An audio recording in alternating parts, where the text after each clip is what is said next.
ಎಲ್ಲ ರೀತಿಯ ಅಡಿಗೆ ಸರಿಯಾಗಿದ್ರೆ ಯಾವ ಮಗು ಕೂಡ ಊಟವನ್ನು ತಿರಸ್ಕಾರ ಮಾಡಲ್ಲ. ಎಲ್ಲವೂ ಸರಿ ಇದ್ರೆ ಎಲ್ಲಾನು ತಿಂದು ಆರಾಮಾಗಿ ಮಲ್ಕೋತಾನೆ. ಯಾಕೆ ಅಂದರೆ ಆ ಹಾಸ್ಟೆಲ್ಗಳಲ್ಲಿ ಬರುವವ್ರು ಯಾರು ಕೂಡ ಶ್ರೀಮಂತರ ಮಕ್ಕಳಲ್ಲ, ಯಾರು ಕೂಡ ಟಾಟಾ ಬಿರ್ಲಾದವ್ರ ಮಕ್ಕಳಲ್ಲ. ಅಲ್ಲಿ ಬರುವವರು ಜಿಲ್ಲೆಯ ಬಡವರ ಮಕ್ಕಳು, ಅಲ್ಲಿ ಬರುವವರು ಕೂಲಿ ಕಾರ್ಮಿಕರ ಮಕ್ಕಳು, ಬಡವರ ಮಕ್ಕಳು. ಒಳ್ಳೆಯ ರೀತಿಯ ಆಹಾರ ಸಿಕ್ಕಿದೆ ಅಂದಾಗ ಅವುಗಳನ್ನು ನೆಗ್ಲೆಕ್ಟ್ ಮಾಡ್ಲಿಕ್ಕೆ ಸಾಧ್ಯ ಇಲ್ಲ. ಅವನ್ನೇ ತಿಂದು ಹೊಟ್ಟೆ ತುಂಬಿಸ್ಕೊಂಡು ಸರಿಯಾದ ವಿದ್ಯಾಭ್ಯಾಸವನ್ನು ಮಾಡ್ತಾರೆ. ಆ ರೊಟ್ಟಿ ಮಷಿನ್ಸ್ಗಳದ ರಾದ್ದಾಂತವನ್ನು ಮುಂದಿನ ದಿನಗಳಲ್ಲಿ ನಿಮ್ಮ ಮುಂದಿಡುವಂಥ ಪ್ರಯತ್ನವನ್ನು ಮಾಡ್ತೀವಿ.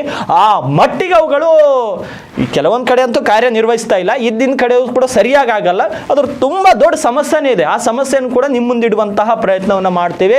ಈಗಲಾದರೂ ಬೀದರ್ ಜಿಲ್ಲೆಗೆ ಪರ್ಮನೆಂಟ್ ವಾರ್ಡನ್ಗಳನ್ನು ಕೊಡುವ ಬಗ್ಗೆ ಸರ್ಕಾರ ವಿಚಾರ ಮಾಡಬೇಕು. ಇಲ್ಲ ಅಂದರೆ ಈಗ ಶಾಲೆ ಪ್ರಾರಂಭವಾಗ್ತಾ ಇದೆ, ಮಕ್ಕಳಿಗೆ ಮುಂದಿನ ದಿನಗಳಲ್ಲಿ ಸಾಕಷ್ಟು ಸಮಸ್ಯೆ ಆಗತ್ತೆ. ಅವುಗಳನ್ನು ಆಗಬಾರ್ದು ಅಂದರೆ ಹಿಂದುಳಿದ ವರ್ಗಗಳ ಕಲ್ಯಾಣ ಇಲಾಖೆಯ ಜಿಲ್ಲಾಧಿಕಾರಿಯಾಗಿರುವಂಥ ಸಂಗೀತಾ ಬಿರಾದರ್ ಅವರು ಮುತುರ್ವರ್ಜಿಯನ್ನು ವಹಿಸಿ ಎಲ್ಲ ಹಾಸ್ಟೆಲ್ಗಳಿಗೆ ವಾರ್ಡನ್ ಅವರ ನೇಮಕ ಮಾಡಬೇಕು, ಸರ್ಕಾರಕ್ಕೆ ಪತ್ರ ಬರೀಬೇಕು ಮತ್ತು ಜಿಲ್ಲೆಯ ಪ್ರತಿಯೊಂದು ಹಾಸ್ಟೆಲ್ನಲ್ಲಿ ಸರಿಯಾದ ಸಮಯಕ್ಕೆ ಸರಿಯಾದ ಊಟ ಮೆನು ಚಾರ್ಟ್ನ ಪ್ರಕಾರ ಸಿಗುವ ಹಾಗೆ ನೋಡಬೇಕು.